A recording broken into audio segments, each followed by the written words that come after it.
So welcome to problem 413C, which is quite interesting because it is the first problem where we get to determine a premium using the equivalence principle. So funnily enough, this happened in chapter 4 and not chapter 3 because we haven't yet solved the last part of problem 3.8, I think. So this will actually be the first time, if you're watching these videos in the order of the weeks, then this will be the first time you actually get to see the equivalence principle in action. So first of all, what does the equivalence principle state? The equivalence principle states that the expected present value of all benefits must be equal to the expected present value of all premiums. So you might recall that in part B of the exercise, we found that the expected present value of all benefits, which was just the claim at time n that we called B of n, that this expected present value at time 0 is equal to the probability of the x-year-old dying within the next n years multiplied by the expected present value of a pure endowment taken out by a y-year-old. So in order to find the so-called equivalence premium, we need to figure out what the expected present value of all premiums is. And in that and in doing so, we actually need to think about how the premiums are paid. So as we mentioned in the beginning of this exercise, when we were reading the exercise text, the premiums are paid as long as X is alive, right? That is what is given in the exercise text. Premium is paid annually as long as X is alive. So that means that in the beginning of each year, up until the time of death of X, the premium pi is paid.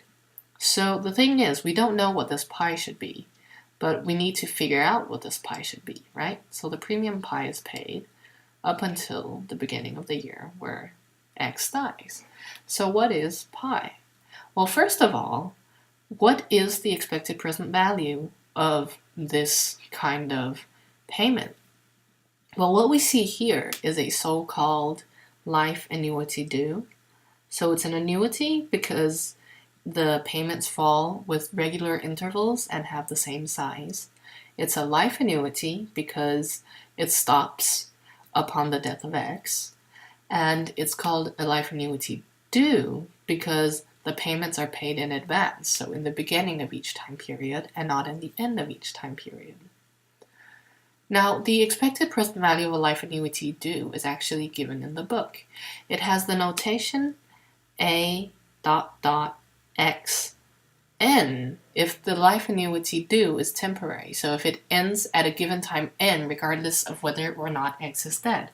However, I actually think I made this mistake in the exercise text video. I think I wrote an n here, and that's wrong. Because in this exercise, what we have is just A ... X, because there is payment as long as X is alive, no matter if n falls here or if n falls here. So that's why the expected present value of this payment stream is given by pi multiplied by the expected present value of a life annuity due that goes throughout the entire life. So if we take a look in the book, we can actually find the expected present value of a life annuity due. We can find an expression for this. And we then find out that the expression for this is just if we take the expected present value of a pure endowment for this x-year-old, and what is it? I think we just add it up for time 0 up until time infinity. So, I mean, this symbol is just as good as this symbol. As long as you know what's behind this, everything is good.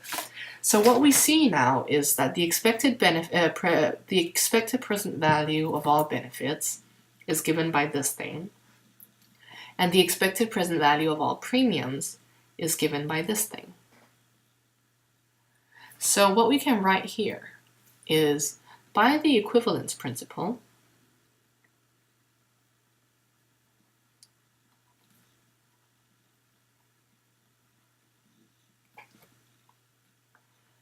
pi must satisfy the following equation. So the equivalence premium must satisfy